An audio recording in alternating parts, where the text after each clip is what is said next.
Ümumiyyətlə kənd təsərrüfatı və torpaqlar idarə olunmalıdır. Bunu Kənd Təsərrüfatı Nazirliyi necə idarə olunmalıdır, bununla bağlı onlar çox gözəl yolları da bilirlər. Həyata keçirilməsi ilə bağlı yenə problemlər var. Əslində Azərbaycanda problem necədir, o necə həll olunmalıdır, bununla bağlı proqramlar var, xarici təcrübə öyrənilir. Hər kəs hər şeyi çox gözəl bilir. Həyata keçirilmir, həyata keçirilməsi sürətləndirilmir. Bunun da obyektiv və subyektiv səbəbləri var.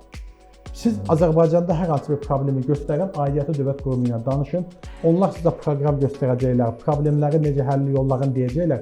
Özünüz belə deyəcəksiniz ki, kağız üzərində hamısı əladır. Nə gözəl və deyəcəksiniz ki, doğrudur, bu həyata keçirilməlidir. Amma həyata keçirilmir məsələsi var.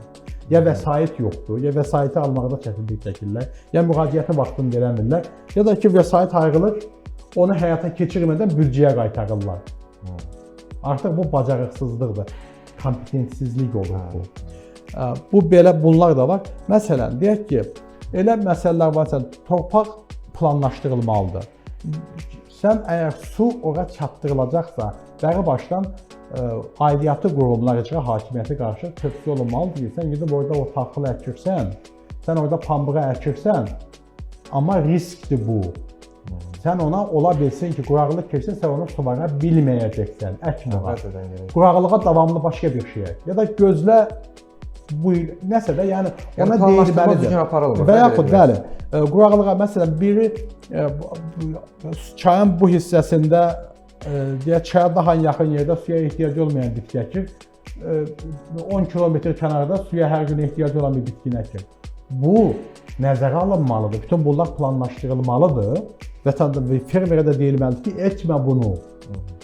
Elə fermerə nə bilir, bir çoxlarının baxa bilmirik bu aqrar qulluq nədir, əkinçilik nədir, dədə-babadan nə gəlib onu görürlər. Amma qiymətlərə baxırlar, daha gəlirlər. Onlar bəli baxırlar, amma riskləri qiymətləndirə bilmirlər.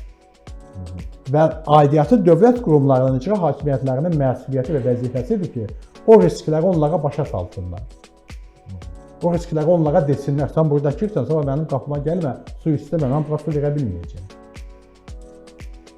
Bax, bütün sən ancaq bunu dəmiyə əkə bilərsən, o da ki, Allahdan asılıdır, yağış yağdıracaq, yağdırmayacaq.